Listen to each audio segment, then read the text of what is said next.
नमस्ते, I hope सबैजना सन्चै हुनुहुन्छ होला।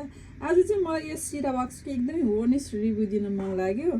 सिन्स 2 इयरदेखि चाहिँ मैले यो युज गरिरहेको छु। यो चाहिँ यस्तो हुन्छ क्या होइन, कोल्ड वाक्स जस्तै हो। कोल्ड वाक्स जस्तो भन्दा पनि कोल्ड वाक्स नै हो, रेडी हुन्छ अलरेडी। यसलाई चाहिँ अलिकति हिट गर्ने हजुरहरूले हेयर ड्रायरले पनि यो तताउन सक्नुहुन्छ। मैले चाहिँ घाममा राख्दै अनि घाममा राखिसकेपछि अनि यसरी हातमा लिएपछि यहाँनिर म चाहिँ यसरी युज गर्छु। अहिले त मलाई युज टु होइन, यस्तो आफैलाई कस्तो इजी लाग्न थालिसक्यो।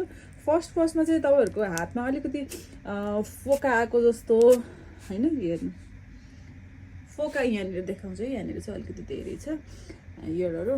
अनि फोका आएको जस्तो हुन्छ किनभने त्यो एकदमै धेरै प्रेसले गर्छौँ। खासमा चाहिँ प्रेसले गर्नु पर्दो रहेछ, अनि प्रेस कम गऱ्यो भने चाहिँ आफै हुँदो रहेछ।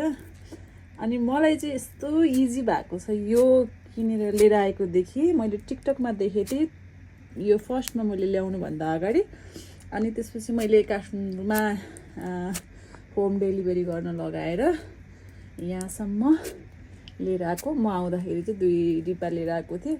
अलमोस्ट ठिक छ भने क्या यही।